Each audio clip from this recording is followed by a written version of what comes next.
Hi friends, అందరికీ నమస్కారం. ఎలా ఉన్నారండి? అందరూ బాగున్నారా? నేనైతే చాలా బాగున్నానండి. ఈరోజు వీడియో చాలా ఇంట్రెస్ట్తోనే మీరు అందరూ ఓపెన్ చేస్తూ ఉంటారు. ఇది ప్రెగ్నెన్సీ కోసం ఎదురు చూస్తుంటారు కదా, వాళ్ళకైతే మోటివేషన్ లాగా అనమాట. ఎందుకంటే నేను ఈ వీడియోలో చెప్పిన ఒక ఆవిడ గురించి చెప్తున్నాను కదా, అది తెలిసిన ఆవిడ అనమాట. నాతో రీసెంట్గా షేర్ చేసింది తన ఫీలింగ్. తల్లి కావడం అంటే దేవుడిచ్చిన ఒక వరం కదా. పెళ్ళైన ప్రతి అమ్మాయి తల్లి కావాలని, తన ఇంటికి వారసురాలను కనాలని ఆతృతతో ఉంటుంది కదా. ఇప్పటి రోజుల్లో ఏమంటే రకరకాల రీజన్స్ కావచ్చు, హెల్త్ ఇష్యూస్ కావచ్చు, లేకపోతే ఫుడ్ వల్ల ఫుడ్ అన్నీ కలుషితం అయిపోతున్నాయి కదా, స్ట్రెస్ వల్ల కావచ్చు, టెన్షన్ వల్ల కావచ్చు, చాలా మందికి అయితే పిల్లలు అయితే అవ్వట్లేదు. 10 మందిలో 8 మెంబర్స్ అయితే పిల్లలు లేక బాధపడుతున్నారు. హాస్పిటల్ చుట్టూ తిరుగుతూ ఎన్నో వేలు లక్షలు ఖర్చు పెడుతున్నారు. అలాంటి స్టోరీ అనమాట. ఈవిడ నా దగ్గరకు వచ్చింది 1 వీక్ బ్యాక్. ఏమండి కనిపించట్లేదు అని అడిగితే అప్పుడు తన బాధనంతా చెప్పిందనమాట. తనకు మ్యారేజ్ అయ్యి ఒక 8 ఇయర్స్ అయిందంట. తనకు ఇప్పటి వరకు పిల్లలు లేరనమాట. ఎంత మంచి చదువు ఉంది, తనకు మంచి జాబ్ చేస్తుంది, 1 lakh 1.5 lakh సంపాదిస్తుంది. కానీ దేవుడు పాపం ఒక్క కొరత పెట్టాడు. ఏంటంటే ఒక్క బేబీనైనా ఇచ్చుంటే బాగుండు అనిపించింది. ఎందుకంటే ఆవిడ నాతో అదే, దేవుడు నాకు అన్నీ ఇచ్చాడు కానీ బిడ్డల్ని ఇవ్వలేదు, ఇచ్చుంటే బాగుండేది, నేను దానికోసం ఎంతో ఆతృతతో ఎదురు చూస్తున్నాను అని చెప్పిందనమాట. న్యాచురల్గానే చాలా ట్రై చేశారు. తనకి ఎలాంటి హెల్త్ ఇష్యూస్ కూడా లేవంట. తను చాలా ట్రై చేసింది, అయినా పిల్లలు అవ్వట్లేదు. ఇంకా లాస్ట్కి హాస్పిటల్లో IVFకి వెళ్ళిపోయిందనమాట. సో తను చెప్పింది ఏంటంటే, నేను ఇంకా వెయిట్ చేయడం నా వల్ల కాలేదు, నేను IVFకి వెళ్ళిపోయాను. ఇంకా వాళ్ళు IVF అంటే ప్రాసెస్ తెలుసు కదా మీకు.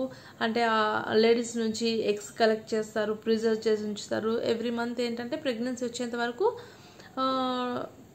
ఒక్కోసారి 2-3 అలా ఓవిల్స్ అనేవి లోపల పంపిస్తూ ఉంటారనమాట. అంటే ఆమె హస్బెండ్ నుంచి తీసిన వీర్యాన్ని, ఆవిడ నుంచి తీసిన ఎగ్స్ని కలెక్ట్ చేసి పెట్టి ఫలదీకరణం చెందించి దాన్ని మళ్ళీ గర్భాశయంలోకి పంపిస్తారనమాట. సో అలా చేసిన ప్రాసెస్లో తనకైతే సక్సెస్ అయింది. ప్రెగ్నెన్సీ అయితే వచ్చిందంట. వచ్చి 5 months. సో IVF వల్ల అయితే తనకు ప్రెగ్నెన్సీ అయితే కన్ఫర్మ్ అయిపోయిందంట. వాళ్ళ ఇంట్లో కూడా అందరు హ్యాపీ అయిపోయారు. మంచి 5 months గడిచాయి. సడన్గా ఎందుకో హాస్పిటల్కి వెళ్తే ఉమ్మనీరు తక్కువ ఉందని చెప్పారంట. ఏవో సెలైన్స్ అవి ఇచ్చారు. తర్వాత ఏదో ఒక సంథింగ్ కడుపులో నొప్పిగా ఉందని హాస్పిటల్కి వెళ్ళిందనమాట. సో వెళ్తే డాక్టర్స్ చెప్పారంట, అమ్మ బేబీ యొక్క హార్ట్ బీట్ ఆగిపోయింది, మూమెంట్ అయితే లేదు, మీరు ఇమీడియట్గా అబార్షన్ చేసుకోవాలని చెప్పారంట. తనైతే చాలా అంటే చాలా బాధపడింది. తను కోలుకోవడానికి ఒక 4 months అయితే పట్టిందంట. ఎందుకంటే ఆ బాధ పిల్లల కోసం అయితే ఎవరైతే ఎదురు చూస్తారో వాళ్ళకే తెలుస్తుందండి. మనం చెప్పడం ఈజీయే కానీ ఒక తల్లి ప్రెగ్నెన్సీ అయిన తర్వాత ఒక 5 నెలలు ఒక బేబీని కడుపులో మోసి తర్వాత అది పోతే ఆ బాధ వర్ణనాతీతం కదా. సో తన కోసం అప్పుడే పుట్టబోయే బేబీ కోసం బట్టలు కొని పెట్టుకుందంట. తన కోసం లూజుగా అయితే బాగుంటాయని డ్రెస్సెస్ అన్నీ తీసుకుందంట. అలా అయ్యేదానికి తను డిప్రెషన్లోకి వెళ్ళిపోయిందంట. ఇప్పుడిప్పుడే కోలుకుంటున్నాను అని చెప్పింది. నేను మోటివేట్ చేశానమాట. అంటే ఏమి కాదండి, సో ఫస్ట్ టైం అలా అయినా కానీ వాళ్ళు సక్సెస్ అయ్యేంత వరకు మీకు ఈ ప్రాసెస్ చేస్తారు. మీరు ఖచ్చితంగా మీకు బేబీ పుడుతుంది. మీరు ఏం భయపడకండి, టెన్షన్ పడకండి, డిప్రెస్ అవ్వకండి. మంచిగా మీరు ధ్యానం చేసుకోండి, దేవుని నమ్ముకోండి. మీకు ఖచ్చితంగా ఒక 12 బాబును కానీ పాపను కానీ ఇస్తారని అయితే నేను చెప్పానమాట. సో ఏంటంటే అలాంటి వాళ్ళని మోటివేట్ చేయాలన్నమాట. అలా బాధపడే అప్పుడు వాళ్ళకు రిలీఫ్ ఉంటుంది. లేకుంటే వాళ్ళు ఆలోచించి ఇంకా డిప్రెషన్లోకి వెళ్తారు. నాకైతే నిజంగా చాలా బాధ అనిపించింది. ఎందుకంటే ఆ బాధ ఒక తల్లికే తెలుస్తుందన్నమాట. పిల్లల కోసం ఎంతో, అది కాక 8 సంవత్సరాలకి డాక్టర్స్ IVF ప్రాసెస్ ద్వారా ఒక బేబీ వచ్చి ఫామ్ అయ్యి ఒక 5 నెలలు గడిచి ఇంకొక 4 నెలలు అయితే బిడ్డ వస్తుంది.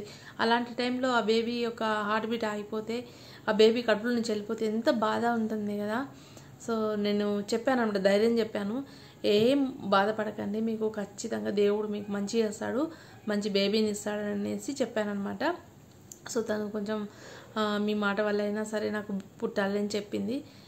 సో అలా మోటివేట్ చేశాను. ఎప్పుడు కానీ మీరు డిమోటివేట్ అయిపోకండి. అట్లా ప్రెగ్నెన్సీ రావట్లేదే అని బాధపడద్దు. ఎందుకంటే పాజిటివ్గా ఉండాలన్నమాట. ఖచ్చితంగా మీకు దేవుడైతే మంచి ఒక బేబీని అయితే ఇస్తారనమాట.